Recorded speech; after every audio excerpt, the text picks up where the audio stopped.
Hi all. So my name is Rahil. Rahil. I am a software developer, software engineer, IT technician, technologist. I've worked quite a different roles. I worked in IT primarily for 15 years of my career, writing code to designing systems, architecting, and now primarily working with AI. So AI has been a game changer for a lot of us, and especially for people who were not keen on developing core uh, well, let's say regarding languages, for example, if you're good in certain languages, AI definitely has made it easy for us to understand these languages better, or for example automate the writing part of these languages, where I could have a written novel be directed into a movie, then be distributed into a television episode quite fast. Like literally in a matter of 6 months, we could have such a large scale production possible with AI. Right from the time a novel releases, it's about now consumption. It's about how you make people consume these generative or procedural content that's gonna eventually gonna flood the uh, flood the scene. So if you now notice, there are a lot of AI related content that's getting popular, and quite frankly, the some of the animations are just mind blowing, and you stay hooked to those kind of like content when you're scrolling past a certain point, and you do come across these AI generated stuff that are for itself. They speak for themselves. Like over time, sorry, apologies. They over time these AI related content have started to advertise the possibility of writing an idea to building a scene, or to building a fully fledged movie, for example. So these are the aspects where we're starting to like what AI has to offer, even in development, regardless of the amount of um, redundancy that it highlights in the tech world. For example, like AI would definitely tell you that a job where a task where you would need 100 people, for example, now you would need one or two, depending on how complex or how big the task is. Provided that you still need the brains, you still need human being behind anything that is that involves much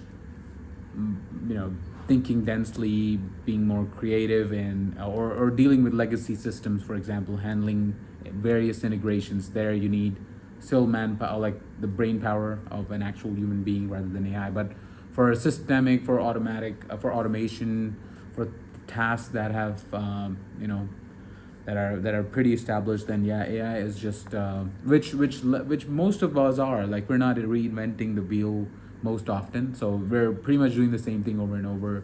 We're just polishing it and rebranding it, and really re-releasing it. So, for example, of telephone in the 60s or the 40s, whenever it became a thing, a commercial thing, right? And then it became a pager, an SMS thing, and then it became a mobile phone, and then now it's an iPhone, and then it's a watch, then it's an eyewear gadget. So it's a form of communication, a medium of communication that we've been reiterating, polishing over time, and with AI, it's just gonna fasten that pace and give us more creative edge as well. Like as we can design more creative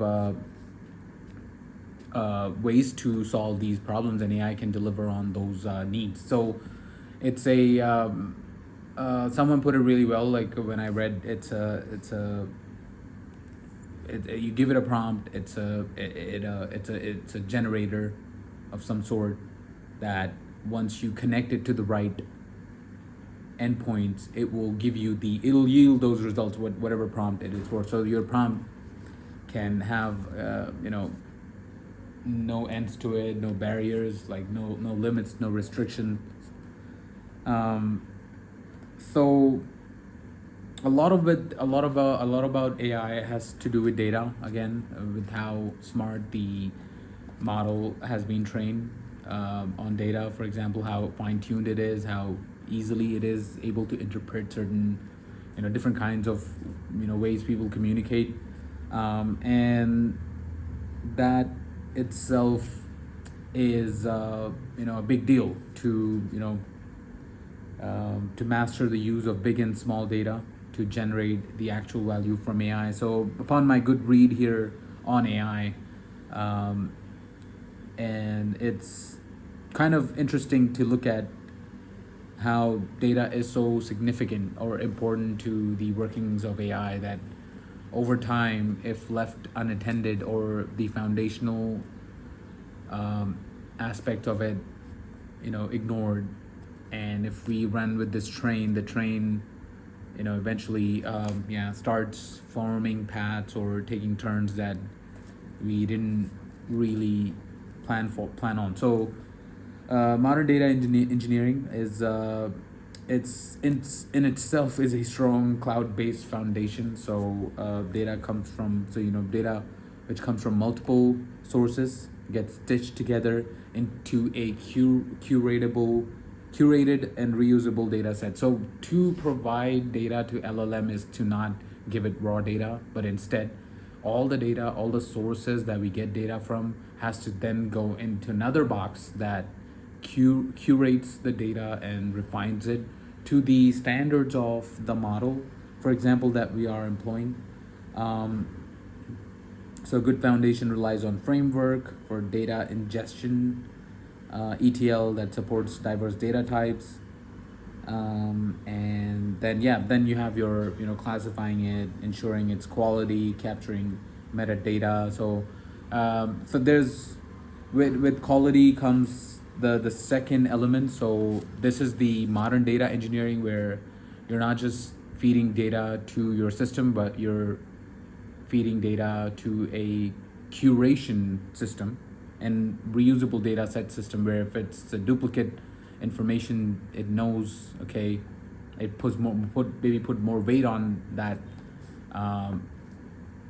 information, but readily you're capturing all of this data and refining and curating it in real time, and then it is a source of data for the large language model itself.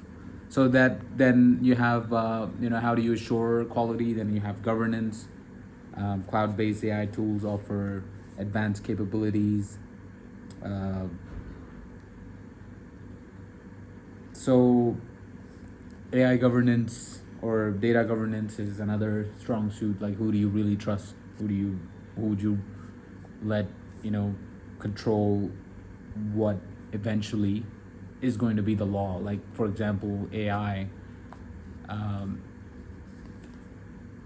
by design is a system of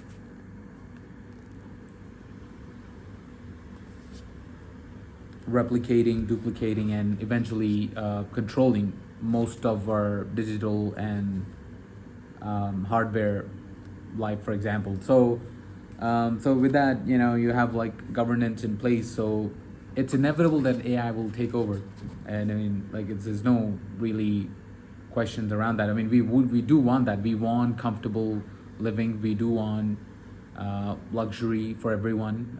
So if that is possible, and then AI brings in efficiency in our products, like how we do farm to table. So for example, an apple from the farm to the table, right from the seed to your table to your actual bite, is an efficient apple. So like, it's that one apple that got through without any wastage, without any issues with the pricing or any of the fluctuation in the logistics of that one apple getting to you. So it's all happening with that great efficiency. We're saving so much, we're optimizing heavily, and then that way the resources are suddenly in abundance with AI, right?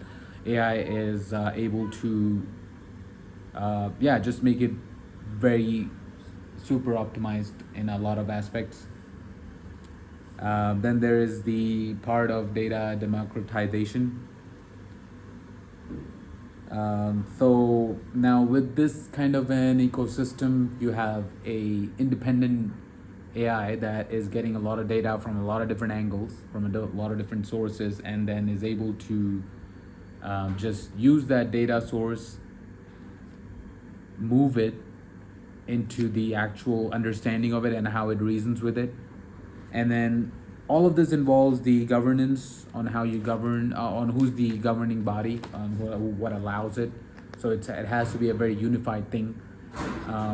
You don't want to have very powerful AI systems, too many AI systems, but rather than you would want to have one very singular AI system that has other AI agentic systems under it. So it's a democratization of data, kind of like, you know, you're separating all the LLMs in that way, and having a very unique singular agentic entity at the top that is still able to detect any issues with integrity overall in the system.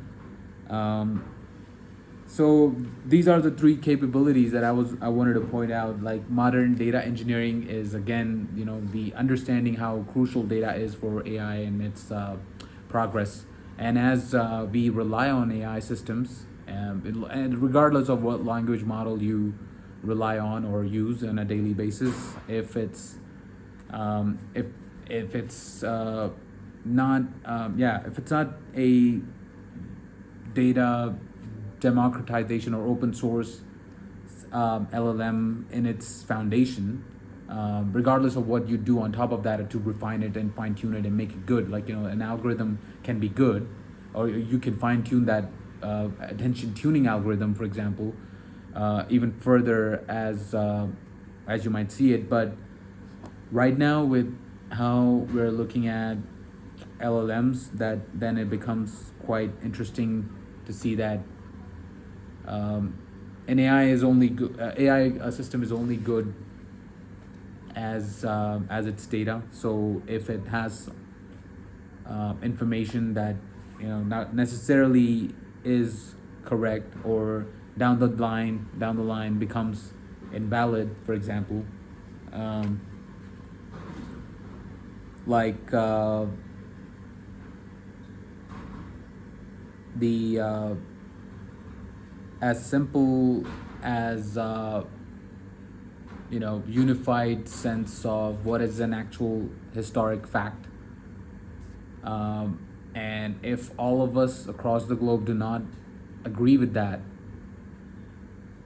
then that leads to issues with how AI treats history and how AI will treat future, you know, when it is predicting. So if it does not have correct information, it's not gonna give us good outcome, is what I'm concerned about in my journey or my pursuit with AI in the last 6 to 7 years. 6, 7. Modern day engineering, AI assisted data governance, data democratization, or data